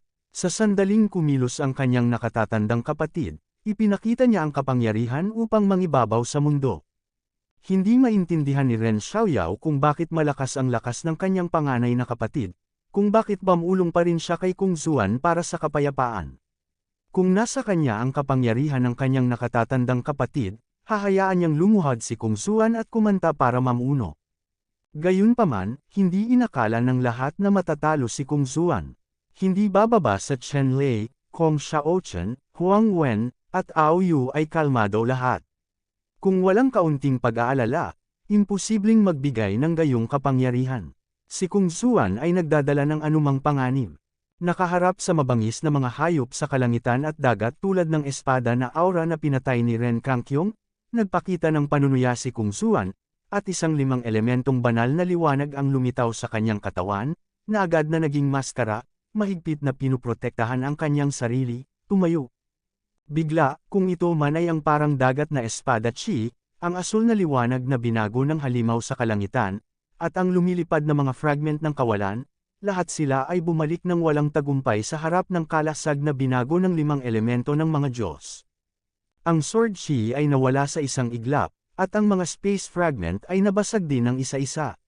Kung tungkol sa halimaw sa langit, ito ay lubhang mabangis, at ang matutulis na mga sungay sa ulo nito ay tumama sa maskara ng labis na matapang. Sa sandaling ito, ang maliwanag na buwan sa likod ni Kung Zuan ay agad na lumipad, pagkatapos ay sinampal ito ng malakas sa halimaw sa kalangitan. Boom! Matapos ang marahas na banggaan, ang buong arena ay agad na nabalot at natakpan ng nagninangas na liwanag, at hindi mabilang na yuan chi lamang ang makikitang kumukulo tulad ng dagat. Marahas na nanginig ang buong singsing, at tila ba ito ay maaaring bumuho anumang oras. Lahat ng tao sa paligid na nanunood ng labanan ay tumingin sa arena nang hindi kumukurap. Gulat na gulat silang lahat. Wala silang masabi, at nagkaroon ng katahimikan. Sa sandaling ito, maliban sa malakas na kalabog sa arena, walang tunog sa paligid. Ang mga mata ng lahat ay nasa arena, pinagmamasdan kung saan nagtipon ang mga sinag ng liwanag. Sa huli, ang liwanag ay lamambot, at ang tanawin sa singsing ay walang harang, ngunit ang resulta ay lampas sa inaasahan ng lahat. Sa sandaling ito, ang napakalaking halimaw sa kalangitan ay may 2 matutulis na sungay sa ulo nito na halos makapasok sa langit, lahat ay bali sa mga ugat, na may malaking barb na buntot, at wala na itong mapupuntahan. Hubad ang likod, at ang mga bitik ay lumitaw sa katawan ng hayop sa kalangitan, at ang mga saya na ulap sa ilalim ng mga paa nito ay nawala ng walang bakas. Tumingin muli kay Ren Kangkyong, magulo ang buhok, mapurol ang mga mata, may malalaking batik ng dugo sa katawan, punit-punit ang dibdib, at hindi niya alam kung ilang tadyang ang nabali. At ang Kung Zuan ay isang maringal na estilo. Hindi lamang walang kalahating dugo sa kanyang katawan, maging ang kanyang hininga ay hindi man lang naabala. Sa itaas niya, ang maliwanag na buwan ay kumikinang sa lahat ng direksyon, nagliliwanag, at may isang itim na paboril sa itaas niya, hindi pa rin nakikita ang tiyak na anyo, ngunit siya ay nagiging mas malalim at misteryoso. Sa oras na ito, si Kung Zuan ay mayroon ding 5 elementong banal na espada sa kanyang kamay na binago ng hindi mabilang na 5 elementong rune. Ang liwanag ng 5 elemento ay umikot at nagradiated ng walang kapantay na gilid. Sa pagitan ng dalawa, makikita sa isang sulyap kung sino ang manalo. Sa oras na ito, ang wa ni Ren Kangkyong ay lubhang napinsala, at maging ang kanyang pisikal na katawan ay may ilang mga buto na nabali, ang kapangyarihan ng tunay na gang ay naubos na, at mahirap nang lumaban muli. Ang mahabang espada sa kamay ni Kung Zuan ay nakatutok kay Ren Kangkyong, at malamig niyang sinabi, paano kung aminin ang pagkatalo? Sa katunayan, hanggang sa isang tiyak na punto, kung ito ay isang pampublikong arena para sa pakikipagkompetensya, kung gayon ang mananalo ay matutukoy na. Gayunpaman, alam ni Ren Kangkyong na kung talagang susuko siya, ang kanyang kapatid ay tiyak na mawawasak ni Kung Zuan. Kaya, kumuha si Ren Kangkyong ng tableta mula sa storage ring at nilamon ito. Naging marahas na naman ang momentum sa kanyang katawan. Maging ang mga belang buto sa kanyang dibdib ay mabilis na nakabawi. Pagkatapos, itinaas niya ang kanyang ulo. Halika, ang liwanag ng pag-aatubili ay sumilay sa kanyang mga mata, at sinabi niya, hindi ako aamin ng pagkatalo. Kabanata 608. Sa sandaling inumin ang pil na ito, ang hininga ni Ren Kangki ay sumabog, at ang buong tao ay medyo kakaiba, at ang kanyang mga mata ay kumislap ng dugo na pulang ilaw. Pasabog na pil. Nakita ni Kung Zuan sa isang sulyap na ang paglakas ng lakas ni Ren Kangkyong ay medyo hindi makatwiran, at halatang nauugnay ito sa pil na kakainom lang niya. At ang tabletang ito ay dapat na isang paputok na tableta na maaaring pasiglahin ang buong potensyal ng mga tao. Kaya lang, bagamat kaagad ang epekto ng explosive pill, napakalaki rin ang mga kahihinatnan nito. Kapag nabigo ang epekto ng explosive pill, ang talento at mahabang buhay ng gumagamit ay lubos na mababawasan, na hindi masasabing wala ng pag-asa. Walang sino man ang madaling gumamit nito. Hindi inaasahan ni Kung Zuan na si Ren Kangkyong ay magiging mapagpasyahan, at hindi siya nag-atubiling gamitin ang ipinagbabawal na gamot ng potensyal na pampasabog na tableta.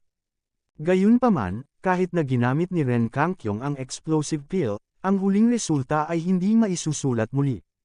Ang agwat sa pagitan ng dalawa ay hindi kayang lampasan ng explosive pills. Hindi ito naintindihan ni Ren Kangkyong. Matapos gamitin ang explosive pill, isang ilaw ang kumislap sa kanyang kamay, at isang napakaitim na war knife ang lumitaw sa kanyang kamay, at ang war knife na ito ay napapaligiran niya. Ang mga hibla ng itim na rune ng liwanag ay mukhang kakaiba. Sa sandaling lumitaw ang espadang ito, naramdaman ni Kung Zuan ang pagkirot ng kaluluwa, na parang nakaramdam siya ng malaking banta. Alam ni Kung Zuan na ang espadang ito ay dapat na isang mahalagang Horcrux. Dapat mong malaman na ang dahilan kung bakit napakahalaga ng Horcrux ay dahil maaari itong magdulot ng pinsala sa martial arts ng martial arts powerhouse, at pumatay pa sa martial arts ng martial arts. Ang itim na espadang ito ay naglalabas ng kakaibang hininga, na may malaking nakamamatay na epekto sa espiritu ng martial arts. Malamig na umungol si Kung Zuan, at naghain din ng Horcrux, ngunit ito ay isang belo na gawa sa 5 kulay na sinulid na sutla na kasing nipas ng papel at kasing liwanag ng ambon.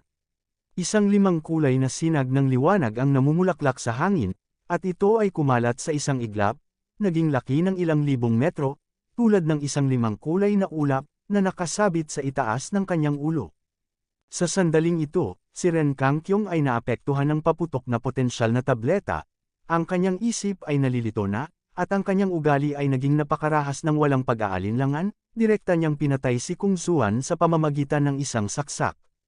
Malamig ang ekspresyon ni Kung Zuan, gumalaw ang 5 Elements Magic Sword, nagsambulat ng walang katulad na matalim na 5 elemento ng sword light, at bumati siya ng bukas. Kasabay nito, ang 5 kulay na tabing sa itaas ng kanyang ulo ay kumikislap din, umiikot sa isang makulay na ulap, na malapit ng kunin ang espada mula sa langit. Isa-isa silang hinaranggan. Si Ren Kangcheng ay parang isang sugatang halimaw na halimaw, umuungal sa kanyang bibig, ang itim na espada sa kanyang kamay ay naglaslas at nanghina, at ang kanyang sugatang espiritu, ang hayop ng langit, ay namumulaklak din ng asul na liwanag at nag-evolve. Void, naglabas ng walang kapantay na kayamanan, nilaslas ang Void, nilaslas ng husto si Kung Zuan. Muling sumiklab ang digmaan sa pagitan ng dalawa. Sa pagkakataong ito, nabasag ang espasyo sa buong arena sa pag-atake ng dalawa. Nakasilaw ang ipinagbabawal na liwanag ng buong arena, halos masira matapos mag-away ang dalawa. Sa kawalan, may malakas na tunog na parang banal na tambol, tuloy-tuloy, parang galit ng Diyos, tanging ang ganitong tunog lang ang yumanig sa mga nakapaligid na alagad, lumulutang ang dugo, mahina ang mga kamay at paa. Isa-isang nagpalit ng kulay ang mga tao sa paligid na nanood ng labanan. Hindi nila inaasahan na magkakaroon ng ganito kalakas na puwersa sa laban ng dalawa. Sa sandaling ito, lubos na naunawaan ng lahat ng mga henyo ang kasabihan doon, ay langit sa labas ng langit, at may mga tao sa labas ng mundo. Boom! Sa wakas, dumating ang isang tunog ng pagsabog na mas malakas kaysa sa nakaraang ilang beses. May mga nakakatakot na bitik sa mga hadlang sa buong arena, at hindi mabilang na mga banal na ilaw ang kumulo at nasilaw, na nagpapuno sa buong arena. Nang mawala ang walang katapusang banal na liwanag, lumabas na ang huling resulta. Sa oras na ito, ang buhok ni Kung Zuan ay medyo magulo, ngunit siya ay maganda pa rin, nakatayo sa kalangitan, at si Ren Tiancheng ay nahulog sa singsing, na may maraming dugo na dumadaloy mula sa kanyang katawan, tulad ng isang lawan ng dugo, na basang-basa. Nawala ang kanyang buong katawan, walang malay, buhay at kamatayan na hindi alam. Sa sandaling ito, malinaw na nakikita ng lahat na ang Cyan Light ay ang anyo ng martial arts spirit ni Ren Kangkyong. Sa oras na ito, kalahati na lamang ng kanyang katawan ang natitira, at isang umiiyak na tunog ang tumagos sa mga kilay ni Ren Kangkyong. Matapos ang taunang martial arts spirit na ito ay pumasok sa mga kilay ni Ren Kangkyong, dahan-daang iminulat ni Ren Kangkyong ang kanyang mga mata. Gayunpaman, nang imulat ni Ren Kangkyong ang kanyang mga mata, natuklasan niya na walang lugar sa kanyang katawan na hindi masakit. Tumutulo ang totoong ganglion power sa katawan niya. Ang mga meridian at buto ng kanyang katawan ay nabali sa maraming lugar, at ang binhi ng kaluluwa sa dagat ng kaluluwa ay agad na nabasag, lumamlam ang liwanag. Ngayon, kung ang katawan ni Ren Kangkyong ay malubhang nasugatan, kung walang lunas laban sa langit, kung gayon natatakot ako na hindi ito makakabawi sa loob ng 10 taon.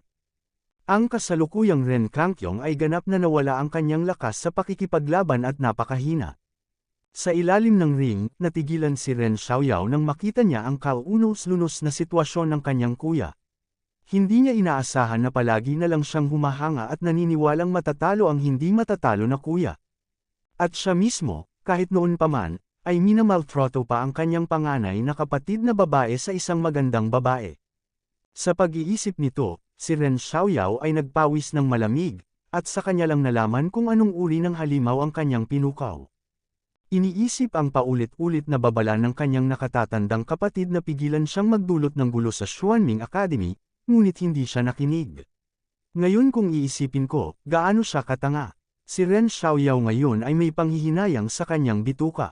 Gayunpaman, kahit pinagsisisihan niya ito ngayon, huli na ang lahat. Matapos ganap na talunin si Ren Kangkyong, nagpaputok si Kung Zuan ng dalawang malamig na ilaw gamit ang isang pares ng magagandang mata at itinuon ang kanyang mga mata kay Ren Xiaoyao. Sa ngayon, oras na para kay Ren Xiaoyao na magbayad ng presyo. Dahil tinitigan ng layuning pumatay sa mga mata ni Kung Zuan, biglang nakaramdam ng takot si Ren Xiaoyao. Ramdam niya ang tunay na layunin ng pagpatay sa mga mata ni Kung Zuan. Baka patayin talaga siya ng Kung Zuan na ito. Hindi mo ako mapapatay, ang tiyuhin ko ang pinakamatanda sa Xuanming Academy. Kung alam niya kung ano ang ginawa mo sa akin, hindi ka niya pababayaan. Nang magpanik si Ren Xiaoyao, bigla siyang may naisip, at sinabi kay Kung Zuan na parang kinukuha ang huling dayami. Huwag mong sabihin na tito mo, walang kwenta kung dumating ang mga ninuno mo. Malamig ang boses ni Kung Zuan, at ngayon, itong si Ren Xiaoyao ay nang ahas na bantayin siya, halos mamatay na. Pagkatapos noon, nagsipiliw si Kung Zuan, at 5 kinang ang lumipad at direktang damapo kay Ren Xiaoyao. Agad na sumigaw si Ren Xiaoyao, at nalante sa lupa, isang pool ng dugo ang dahan-daang umaagos mula sa kanya. Napasigaw si Ren Xiaoyao sa kawalan ng pag-asa, ginawa talaga ni Kung Zuan ang sinabi niya at pinaalis siya. Hindi lang niya kinastrat ang kanyang cultivation suit, kundi kinapon din ang kanyang ibabang bahagi ng katawan, na ginagawa siyang ganap na basurang tao. Lubos mo akong inalis, hinding-hindi kita bibitawan, hinding-hindi kita papakawalan. Si Ren Xiaoyao ay nagpakawala ng isang nakakatakot na alulong, tulad ng isang multo na umiiyak, puno ng walang katapusang inggit, at binigkas ang pinakamasama at nagbabantang sumpa. Kabanata 609. Para sa banta ni Ren Xiaoyao, walang pakialam si Kung Zuan, kung ikukumpara ito sa backstage, talento, o impluensya, hindi siya natatakot sa Xiaoyao Holy Land, kaya bakit hindi matakot? Pagkatapos noon, hindi man lang tumingin si Kung Zuan kay Ren Xiaoyao, na parang putik na putik, at lumakad sa gilid ni Chenlei at ng iba pa, na may hindi nakakapinsalang ekspresyon sa kanyang mukha. Sumang-ayon si Chenlei sa diskarte ni Kung Zuan na may 120,000 puntos. Dapat mong malaman na si Ren Xiaoyao ay isang hamak, isang kanser at isang salot. Sa isang araw sa mundo, maraming tao ang magdurusa. Kung nakatagpo siya nito, ganoon din ang mangyayari, ang parehong pagpipilian. Kung hindi dahil sa Xuanming Academy, ang direktang pagpugot sa ulo ni Ren Xiaoyao ay magdudulot ng maraming problema. Naniniwala si Chenlei na hindi man lang siya bibigyan ni Kung Zuan ng pagkakataon na iwan si Ren Xiaoyao sa kanya. Boom! Biglang, sa himpapawid, isang malaking anino ang biglang lumitaw, at isang nakakatakot na boses ang dumating. Sino ang napakatapang nananakit sa aking alagad sa pamilya Ren, at hindi ako inilagay sa mga mata ng Sanctuary of Happiness, at binabayaran ang aking buhay?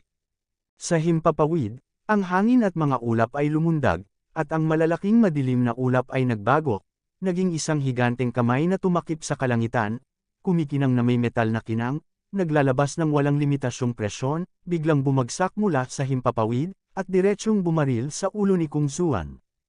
Ang itim na higanteng palad na ito ay may itim na liwanag na parang apoy sa paligid nito, labis na nagliliyab, naglalabas ng mapang-akit na kapangyarihan ng mahika, labis na malupit, at mapang-api.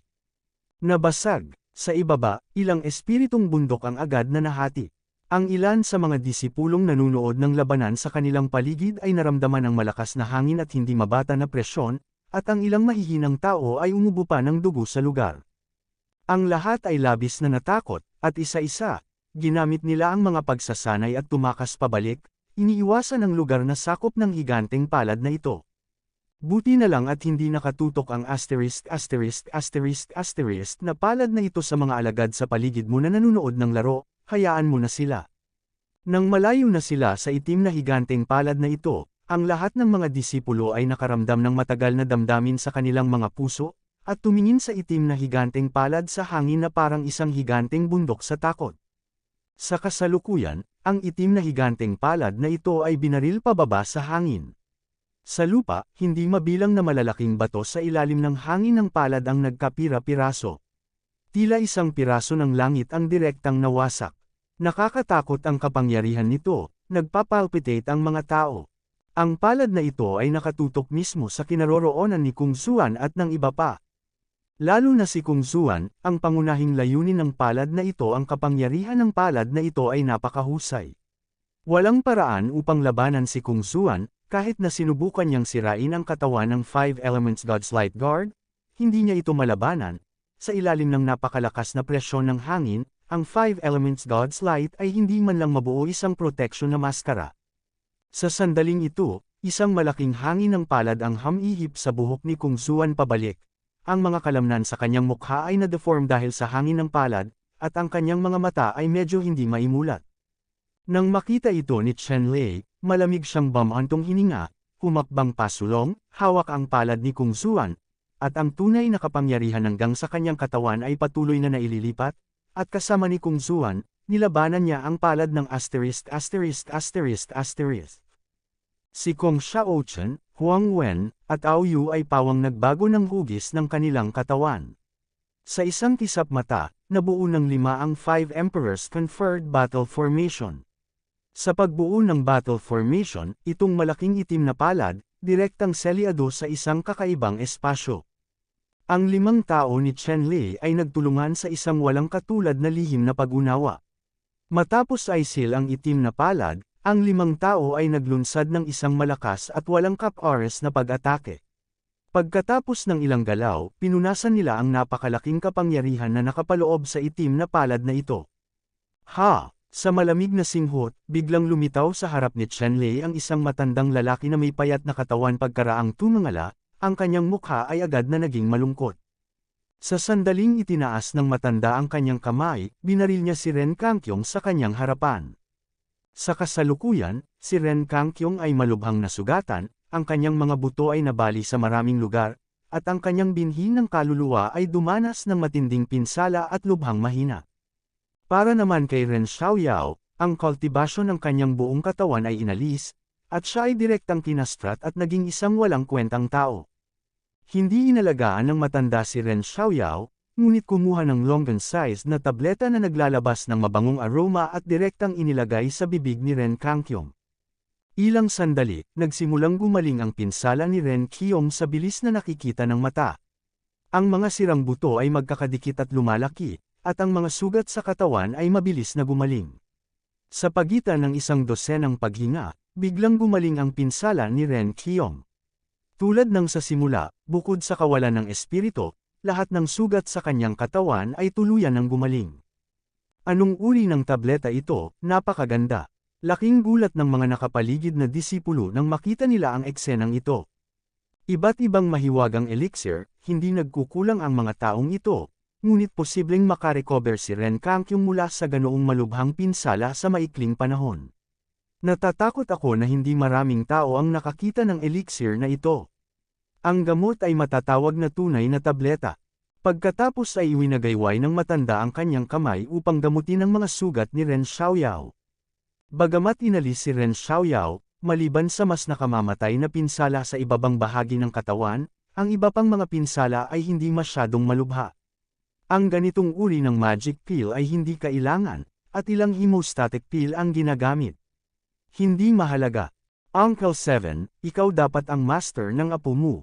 Medyo gumaling si Ren Xiaoyao sa kanyang mga sugat, kaya lumuhad siya at gumapang patungo sa matandang nakaitim, niyakap ang isa sa mga binti ng matanda, at nagsimulang umiyak ng malakas. Tumabi rin si Ren Kangkyong sa tabi ni 7th Uncle, tahimik, ngunit nang tumingin siya kay Kung Zuan, puno siya ng killing intent. Ang matandang ito na nakaitim na nakadamit ay ang ikapitong tiyuhin ni Ren Xiaoyao at Ren Kangkyong, na nagsisilbing elder sa Xuanming Academy na ito. Sa sandaling ito, matalim ang tingin ng matandang nakaitim na nakadamit, tumingin kay Kung Zuan, Chen Lei at iba pang mga tao, nginisyan, itinuro si Kung Zuan, at sinabing, napakamura niyang lingkod, nakagawa siya ng ganoong kalupitan, at nang ahas siya, na nasa Zuan League. Sinisiraan ng kolehiyo ang mga tao. Ngayon, ang matanda ang personal na magdidisiplina at magdidisiplina sa iyo para malaman mo kung ano ang mga patakaran. Panipik. Matapos makita ang kalunos-lunos na sitwasyon ni Ren Xiaoyao, ang matandang nakaitim ay nagalit na kaya wala man lang siyang planong magtanong tungkol sa bagay na ito. Itinaas niya ang kanyang kamay at muling pinindot si Kung Zuan. Ang matandang nakasuot ng itim ay isang makapangyarihang tao sa antas ng martial ancestor. Nang siya ay lumipat, siya ay labis na nakakatakot, at ang walang hanggan na katwiran ay kumulo. Tila kontrolado niya ang langit at lupa, at walang awa siyang sinupil ni Kung Zuan. Ang random na palad na ito ay nakakagulat na malakas, at hindi ito kinaya ni Kung Zuan. Sina Chen Lei at Kong Xiaochen at iba pang mga tao ay natural na hindi makapanood ng paghihirap ni Kung Zuan. Binuo nila ang Five Emperors Conquest Battle Formation kasama si Kung Zuan sa simula. Nagtulungan ang 5 tao para kunin ang matandang nakaitim mula sa suntok na ito. Tiniyak ng 5 emperador ang langit sa pagbuo ng labanan. Bagamat ang 5 tao ni Chen Lei ay simula pa lamang ng cultivation, maaari nilang mapaglabanan ang lakas sa unang antas ng martial ancestor. Boom! Pagkatapos ng malakas na ingay, ang nakaitim na matandang lalaki ay mukhang sobrang pangit, habang tinitingnan ng hindi nasaktan na si Chen Lei at iba pang 5 tao. Si Jia ay ngumiti ng kakaiba, kayo talaga ay may paraan para tanggapin ang suntok mula sa matanda. Gayunpaman, sa palagay mo ba ay makakatakas ka sa parusa sa ganitong paraan? Napakawalang muwang niyan. Ngayon, hayaan ang mga magulang na alagaan ang inyong mga nakatatanda at disiplinahin kayong mga panatiko. Panipik. Kabanata 610. Matapos magsalita ang matandang nakasuot ng itim, nang itinaas niya ang kanyang kamay, isang marangal na kapangyarihan ang lumabas, isang pangitain ang lumitaw sa kalangitan, at lumitaw ang isang itim na banal na plataporma, na napapalibutan ng 9 na itim na dragon, at bamuka ang bibig ng 9 na dragon, malawak. Ito ay isang natatanging ehersisyo na isinagawa ng lumang paglilinang, na tinatawag na Nine Dragons Tie-in Post, na kilala sa malakas nitong opens iba na kapangyarihan, na madaling tumagos sa mga bituin at gumuho sa kawalan. Kanina lang ay bumaril lang ang matandang ito ng kusa, ngunit hindi niya akalain na maaga siya ng 5 tao ni Chen Lei. Sa pagkakataong ito, Ang matanda ay tumigil sa pagiging pabaya at direktang gumamit ng sarili niyang paraan ng katanyagan, para lang mapabagsak ang 5 Chenlei sa isang iglap. Ang Fang Shentai na ito ay mabilis na nag-zoom in, at sa isang kisap mata, ito ay 100 metro ang laki, ang compressed void ay marahas na nag-vibrate, at isang nakakatakot na hininga ang kumalat sa paligid. Ang banal na platapormang ito ay talagang napakalakas at nakakatakot. Ang pagkahulog ay parang isang mahiwagang bundok, at sa kawalan, mayroong malalaking bitik na walang laman. Sa ibaba, isang kumpol ng liwanag ang namukadkad, pagkatapos ay nagdilim ang liwanag saglit, at pagkatapos ay direktang sumabog. Sa espiritual na bundok na ito, may mga paghihigpit, ngunit hindi pa rin ito mapaglabanan ang pamimilit na dulot ng banal na platapormang ito, at nawala ito sa isang iglap. Bilang karagdagan, ang iba pang mga espiritual na bundok ay mapanganib din, at ang pagbabawal sa proteksyon ng bundok ay sinisira. Si Chenlei at ang iba pa ay nakaramdam lamang ng matinding pressure. Ang ganitong uri ng pressure ay hindi nila kayang tiisin ngayon. Kahit na suportado sila ng 5 Emperors Battle Array, nakaramdam pa rin sila ng durog na laman. Lalong hindi nakatiis sina Niet Shenran, Lei Yu, at Baimanman na magkasama sila, at natural na tinakpan ng atake ng matandang nakaitim na lalaki. Ang tatlo ng Niet Shenran ay hindi pa nakakarating sa kaharian ng Wusheng sa paglilinang, at hindi pa nila naabot ang rurok ng Wuzun. At ang pag-atake ng matandang nakasuot ng itim ay isang buong suntok ng antas ng martial ancestor. Kung hindi dahil kay Chenlei at ng 5 emperador na protektahan si Niet Shenran ng buong lakas, si Niet Shenran ay malamang na atakihin ng matandang lalaki sa isang iglap. Ang nakakatakot na hangin na dala ng makina ay ambon ng dugo. At ang matandang ito na nakaitim na damit ay walang pakialam sa buhay ng ilang tao, wala siyang pag-aalinlangan sa kanyang mga aksyon, at malupit. Naging malamig ang ekspresyon ni Chenlei at may intensyon siyang pumatay sa matandang ito. Dapat talagang patayin ang mga ganyang matandang magnanakaw. Bilang isang martial arts class powerhouse, ang matandang lalaking nakaitim ay nakaramdam ng matinding pananabik. Naramdaman agad niya ang pagpatay kay Chenlei, ngunit wala siyang pakialam, dahil sa paningin niya, iilang tao si Chenlei, ngunit ang mga langgam ang maaaring maalis. Ang 9 Dragons na may titulong Taiwan Seal, na may nakakatakot na aura na sumisira sa lahat, ay nahulog mula sa Air City. Sa sandaling ito, ang walang laman sa harap ni Chenlei at ng iba pa ay pumutok, at hindi mabilang na mga sinag ng sigla ang liwanag ay sumabog sa kalangitan, lubhang nakakatakot. Malas, sa malakas na ingay, nabasag ang 9 Dragon Seal of the 9 Dragons, at binasag din ni Chenlei at ng 5 tao ang 5 Emperors para batiin ang hanay ng labanan, at agad na kinaladkad ang 9 Dragons of the 9 Seals, silid. Gayunpaman, pagkaraan ng ilang sandali, ang kakaibang espasyong ito ay nagkapira-piraso, at ang 9 Dragon Post platform ay naprint na parang isang malaking bundok mula sa himpapawid, na may nakakatakot na hininga na malapit ng Maduraj, at ang lungsod ay bumagsak. Sa sandaling ito, ginawa ng 5 tao ni Chenlei ang 5 Emperors Conferred Battle Array sa limitasyon, at ang 5 tao ay nagtulungan upang lumikha ng sinag ng liwanag, at hinampas ang 9 Dragon Rank Seal. Boom! Nagkaroon ng malakas na ingay, at ang 9 Dragon Head Seal ay sumabog ng mataas, at ang 5 mukha ni Chenlei ay nagbago lahat. Napawaw sila at sabay-sabay na nag-spray ng subo ng dugo na ikinagulat ng mga laman loob.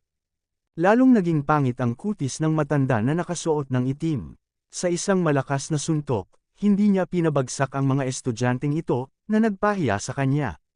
Sa isang malaking kaway ng kanyang kamay, nataman siya ng 9 dragons sa ere. Bumagsak si Taiyin ng mas mabilis. Sa pagkakataong ito, mas malakas ang kapangyarihan ng Taiwan 9-headed Dragon Seal, at mabilis itong bumagsak, halos nasusunog sa hangin, at nagkaroon ng nakakatakot na sipol sa hangin, tulad ng tunog ng mahiwagang tunog na tumatagos sa utak, na ginawa na takot ang mga tao. Nahaharap sa isa pang malakas na pag-atake, ang ekspresyon ni Chenlei ay lubos na determinado. Sa pagkakataong ito, hindi sila sigurado tungkol sa pagkuha ng hit, ngunit kahit na gayon, kailangan nilang subukan. Sa oras na ito, ang ilang mga tao ay nagnanais ng isang lihim na pamamaraan upang sirain ang nasusunog na potensyal, at sa pamamagitan lamang ng paggamit ng lihim na pamamaraan na ito maaari nilang makuha ang nakakatakot na suntok na ito. Kung tungkol sa potensyal ng pagkasunog, ito ay magdudulot ng pangmatagalang at hindi maibabalik na pinsala. Sa panahon ngayon, wala nang masyadong nag-iisip. Wow! Nang si Chenlei at ang iba pa ay naghahanda na lumaban hanggang sa kamatayan, biglang, lumipad mula sa malayo ang 5 kulay na kinang at tumama sa 9 Dragon Sail. Boom! Isang malakas na boses tulad ng Hongzong Dalo ang umalingaw sa pagitan ng langit at lupa. Ang 9 Dragon Sail na ito ay direktang tinamaan ng 5 kulay na sinag, at tumama sa dibdib ng matandang lalaki na nakasuot ng itim sa bilis na hindi nakatikip sa kanyang mga tainga.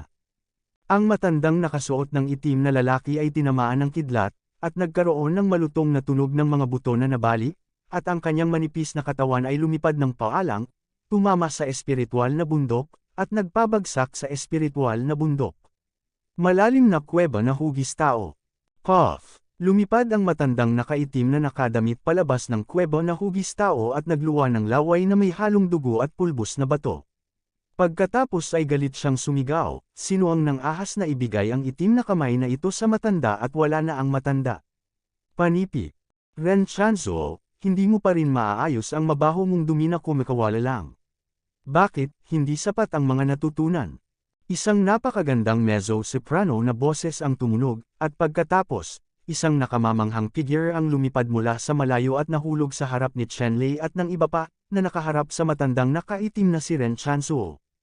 Nang makita ni Ren Chanzuo ang magandang babaeng ito, ang kanyang mga mata ay labis na nagseselos, at galit na sinabi niya, "Fairy Kung Lan, tuturuan ko si Junior, walang dahilan para sa iyo," kaya binaril niya ang Diyos. Ang magandang babae na pumunta dito ay si Fairy Kung Lan.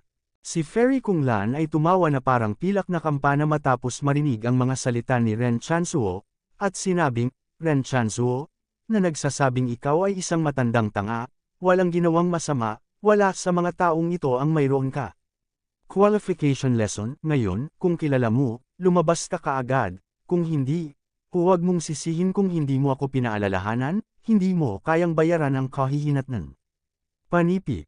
Ang pahayag ni Fairy Kung Lan, masasabing hindi siya nag-iwan ng anumang mukha kay Ren Chanzuo, at halos mabugbog ang dibdib ni Ren Chanzuo sa galit. Umungol si Ren Chanzuo at sinabing, kung sasabihin mo, ang mga pinsala ng 2 kong disipulo sa pamilya Ren, kalimutan mo na. Ngumisi si Fairy Kung Lan, at sinabing, huwag mong kakalimutan, ano ang gagawin mo. Huwag mong sabihin sa akin kung ano ang nangyari. Hindi mo alam ang hindi mo alam. Magaan lang para mapuksa itong alagad ng pamilya mong Ren. Ang pagpapanumbalik ng isang maliit na buhay ay itinuturing na maawin. Panipi.